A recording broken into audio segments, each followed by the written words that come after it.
Film dimulai dengan menampilkan sekelompok perampok bersenjata yang beraksi membajak truk pengirim uang yang sedang mampir di toko donat.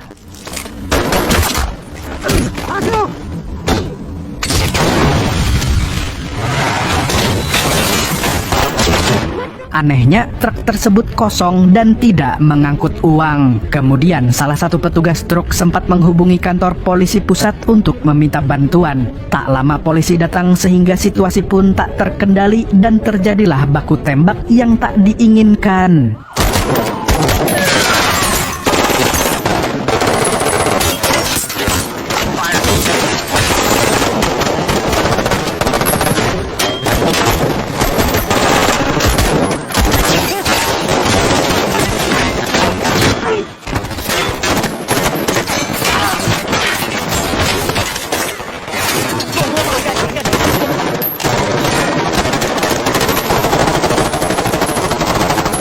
Insiden ini menyebabkan beberapa anggota polisi serta satu anggota perampok bernama Markus tewas. Tetapi geng perampok itu berhasil melarikan diri dengan membawa truk kosong itu ke markas mereka. Setibanya di markas, si ketua perampok bernama Ray Merriman terlihat kesal karena mereka seharusnya tidak membunuh polisi. Meski mereka ini geng perampok paling berbahaya, namun Ray sangat anti membunuh. Makanya saat melihat ada polisi yang menjadi korban, Ray pun khawatir karena kepolisian Los Angeles pasti akan menangkap mereka. Gotta get this patched up.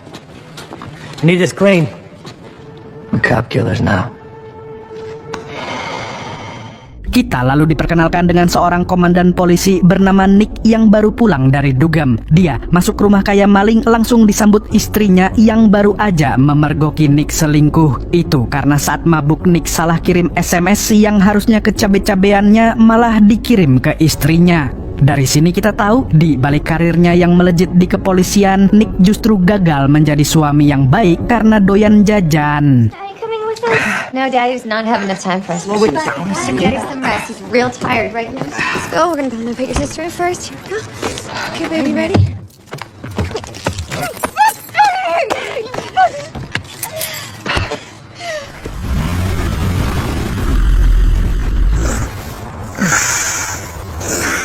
Setelah itu, Nick langsung bertugas bersama kepolisian Los Angeles melakukan penyelidikan di TKP baku tembak. Penyelidikan ini dipimpin oleh Nick sendiri yang sering disebut Big Nick. Setelah melakukan pemeriksaan lebih lanjut, Nick menyimpulkan kalau geng perampok kemarin malam bukan seperti maling abal-abal yang suka nyuri cangcut tetangga, melainkan orang-orang yang terlatih menggunakan senjata. Yang semakin membingungkan, kenapa geng perampok itu mencuri truk kosong. They stole an empty armored truck? Yep. Dealing with a different animal here, boys. Find me that truck. Di sisi lain terlihat salah satu anggota perampok bernama Bosco yang mengamati mereka dari kejauhan dan langsung melaporkannya kepada Ray. Saat Ray melihat foto-foto yang dikirimkan Bosco, dia pun terkejut karena mengenali sosok Nick yang memiliki reputasi bagus sebagai komandan kepolisian Los Angeles. Sekembalinya ke kantor polisi, Nick dan timnya mulai menyelidiki kasus perampokan tersebut dengan mengandalkan petunjuk-petunjuk yang mereka dapatkan dari TKP. Sama seperti Ray yang mengenali Nick, ternyata Nick juga menduga kalau geng perampok itu ada hubungannya dengan Ray Merriman. Hingga malamnya, Nick pergi ke sebuah bar untuk menemui seorang bartender bernama Donnie Wilson karena Nick pernah melihat Donnie bertemu dengan Ray sebelumnya. Awalnya, Nick datang secara baik-baik, namun saat Donnie hendak pulang, tiba-tiba...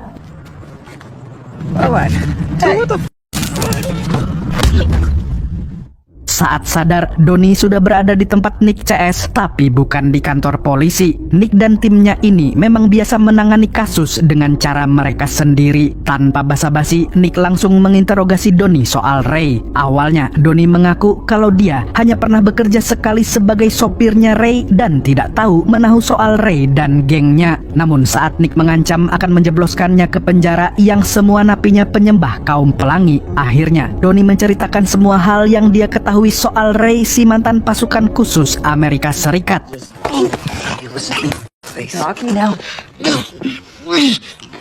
I'm just a driver.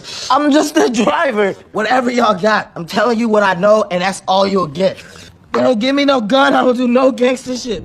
Selain itu, Donnie juga bercerita kalau dia berkenalan dengan Ray tidak lama setelah Ray dibebaskan dari penjara. Ray yang takjub dengan kehebatan mengemudi Donnie yang seperti Vin Diesel di Fast and Furious langsung meminta Donnie untuk bergabung dengan timnya. Dari situlah Donnie mulai ikut dalam aksi perampokan Ray.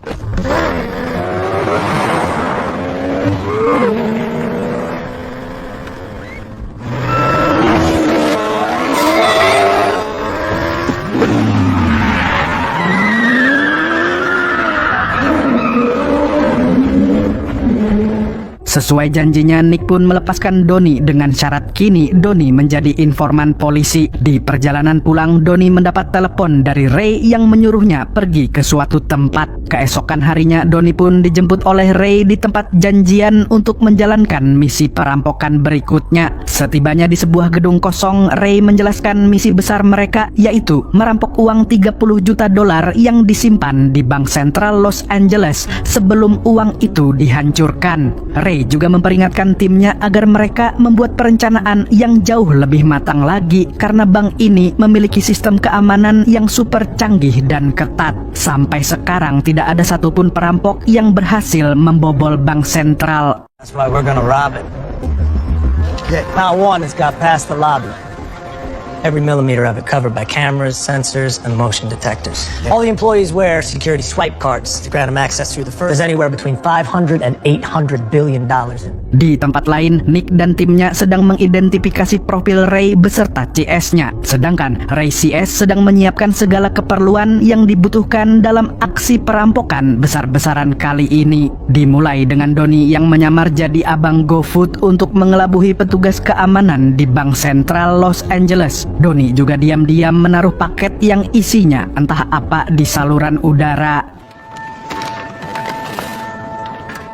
Di suatu malam, Nick dan timnya makan malam di restoran yang sama dengan Ray CS. Nick pun menghampiri meja Ray CS dan SKSD dengan Donnie serta Ray. Merasa terganggu dengan kehadiran Nick, Ray pun kesal dan langsung mengusirnya. Got family here, bro. You got a beautiful family. Everything's all good. Excuse us. Huh? What? Let's go let her go. Have a good night, ladies. Saat pulang ke markas, Ray langsung menginterogasi Donnie karena curiga kalau Donnie telah berkhianat dan merupakan polisi yang menyamar untuk menyelidiki mereka secara diam-diam. Namun, dengan tegas Donnie menyangkal semua tuduhan itu dan tetap merahasiakan kalau dia menjadi informan kepolisian. Tetapi anehnya, Ray menyuruh Donnie untuk memberitahu Nick tentang rencana perampokan mereka. Friday. Make sure he knows it's on. Keesokan harinya, sesuai perintah dari Ray, Donnie memberitahu Nick bahwa Ray CS akan kembali beraksi pada hari Jumat tanpa menyebutkan lokasi bank yang ditargetkan oleh Ray. Sebelum pergi, Donnie sempat memperingatkan Nick agar memakai rompi anti peluru untuk berjaga-jaga karena Ray dan timnya sangat ahli dalam tembak-menembak. Mendengar informasi itu, Nick pun segera melakukan persiapan bersama timnya untuk menyergap geng perampok tersebut.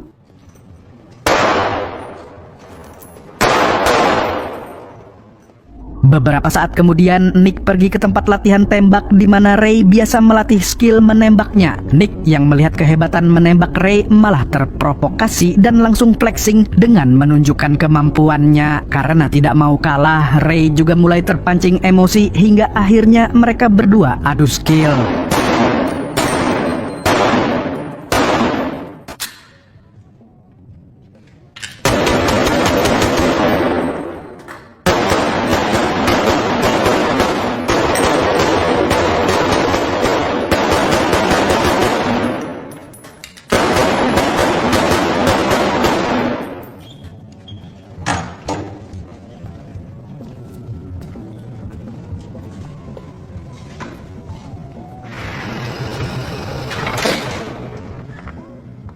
Hari demi hari terus berganti. Nick yang masih belum tahu di mana Ray akan melakukan perampokan terus berusaha mencari informasi. Hingga akhirnya Nick yang memang rada licik dan hidung belang ini memanfaatkan pacarnya Ray yang seorang cabe-cabean untuk mengorek informasi soal target perampokan Ray CS selanjutnya. Tapi ternyata Ray sudah menduga hal itu sehingga memerintahkan pacarnya untuk memberitahu lokasi perampokan. I did what you told me to.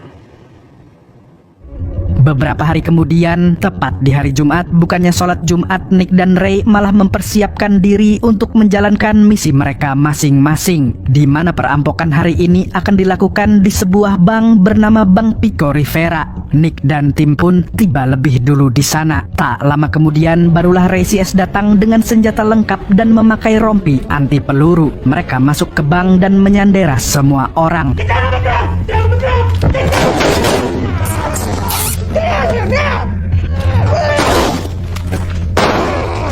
If you follow directions, you will not be hurt. Keep your eyes down and your mouth shut. Now go down on your knees.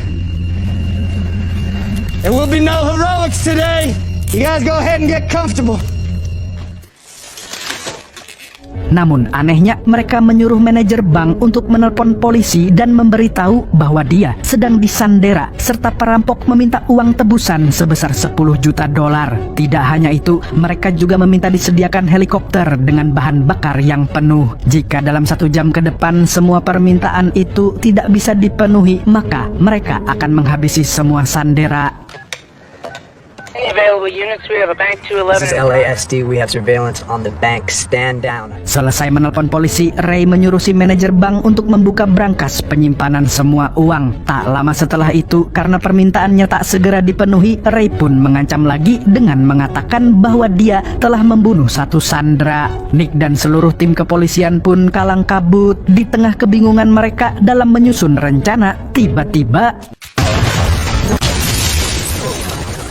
lemari besi diledakkan perampok dan kepolisian semakin cepat mengatur strategi. Ketika timnya sedang berembuk, Nick yang tidak sabaran pun melanggar aturan dengan bergerak sendirian. Dan benar saja, Ray CS sudah tidak ada di dalam dan berhasil kabur melalui saluran air. Sedangkan seorang sandera yang katanya dibunuh ternyata hanya disekap di toilet. Tanpa buang-buang waktu, Nick dan timnya pun bergegas mencari keberadaan mereka.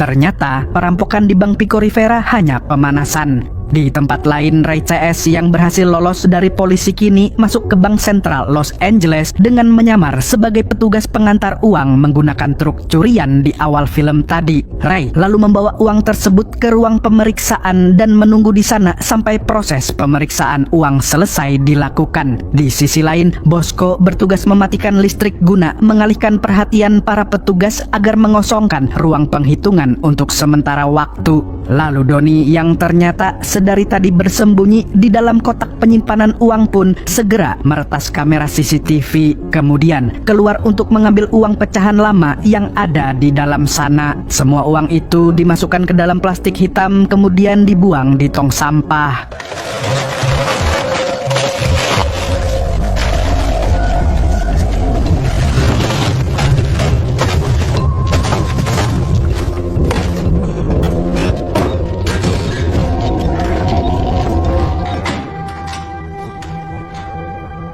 Tidak lama kemudian, listrik kembali menyala dan Donnie bergegas mengambil paketnya yang kemarin disimpan di saluran udara. Di saat yang sama, petugas bank datang ke ruang pemeriksaan untuk melakukan pengecekan jumlah uang yang dibawa oleh Ray. Untungnya, Ray sudah mempersiapkannya dengan matang sehingga jumlah uang tersebut sesuai dengan data yang tercantum dari kantor pusat Bank Sentral Los Angeles. Setelah memastikan tidak ada sepeser pun uang yang hilang, akhirnya petugas mengizinkan Ray pergi.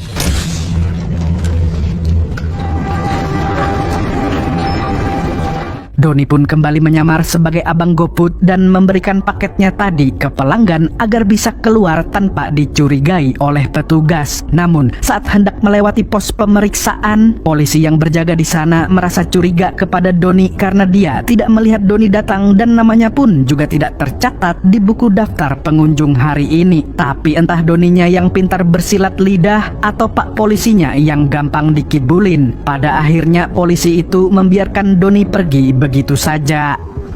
Okay. Bye. Di sisi lain, Bosco menjalankan tugas lain, yaitu membajak truk sampah yang mengangkut sampah dari Bank Sentral untuk mengambil uang yang dibuang oleh Donnie saat di dalam tadi. we go. It's cool. Come on, get down. Go. Kemudian, dia segera bergabung kembali dengan Ray dan kru lain yang bernama Leifu untuk mengambil uang rampokan. Sementara itu, Nick yang tengah mencari keberadaan Ray CS pun secara beruntung melihat Donnie keluar dari bank sentral. Tanpa basa-basi, Nick dan tim segera menyergapnya. Di dalam mobil, Nick menginterogasi Donnie sambil terus menghajarnya agar Donnie mau memberitahu di mana keberadaan Ray CS. Setelah berhasil mengetahui lokasi keberadaan Ray CS, Nick dan timnya langsung tancap gas mengejar mereka. Saat Nick dan tim hampir saja berhasil mengejar mobil Ray, sialnya mobil mereka malah terjebak macet parah, semacet hati gebetan yang sukanya tarik ulur terus bikin galau berat. Karena tidak ingin kehilangan jejak Ray, akhirnya Nick memutuskan untuk turun dari mobil dan mengejar mobil Ray. Di saat yang sama, Ray yang melihat Nick mengejar mereka langsung memerintahkan rekan-rekannya untuk mempersiapkan peralatan tempur mereka. Hingga tidak lama setelah itu, terjadilah aksi baku tembak yang sangat menegangkan.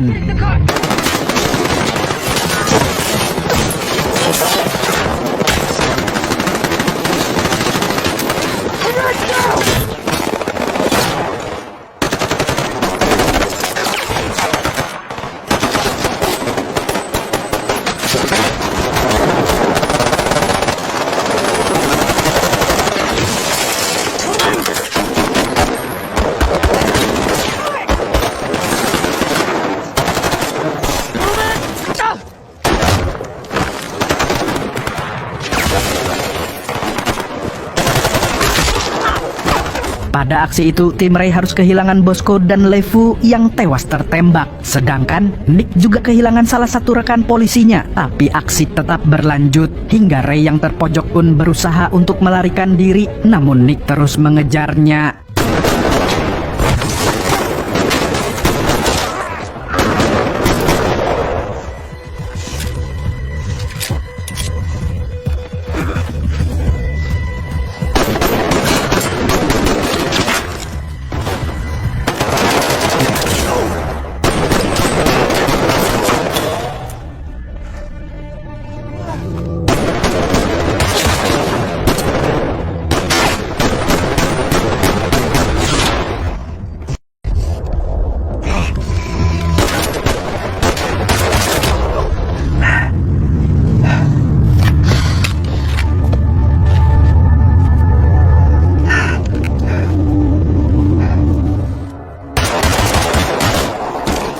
Naasnya, Ray tewas setelah terkena tembakan dari Nick. Setelah geng Ray berhasil dilumpuhkan, Nick kembali ke mobil untuk mengecek Donnie. Sayangnya, Donnie sudah kabur setelah berhasil melepaskan diri dari borgol yang menahannya. Saat Nick memeriksa mobil Ray, kantong plastiknya berisi sampah uang yang sudah dihancurkan.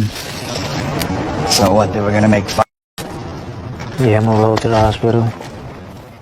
Merasa masih ada yang janggal, Nick pun memutuskan pergi ke bar tempat Donnie bekerja untuk mencari informasi. Sayangnya, dia diberitahu kalau Donnie sudah resign sejak 2 hari yang lalu. Di sini, Nick tidak sengaja melihat foto Donnie bersama anggota gengnya Ray yang terpasang di dinding. Dari sinilah Nick baru memahami kalau Donnie yang terlihat anak bawang ternyata otak di balik perampokan selama ini.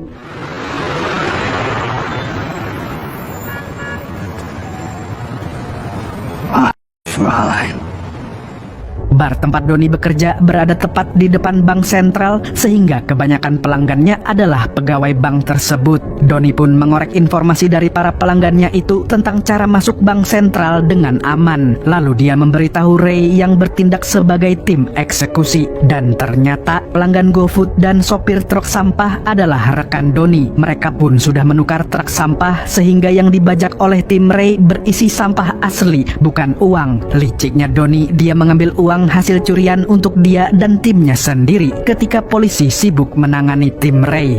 Di akhir film terlihat Donnie yang berhasil kabur membawa semua uang rampokan dan kini berada di London. Di sana, dia juga bekerja sebagai bartender dan akan melancarkan aksi perampokan selanjutnya, yakni mengincar pusat perdagangan berlian. You work across the street. Yeah. Diamond exchange. Cheers. Beers on me. Dan film pun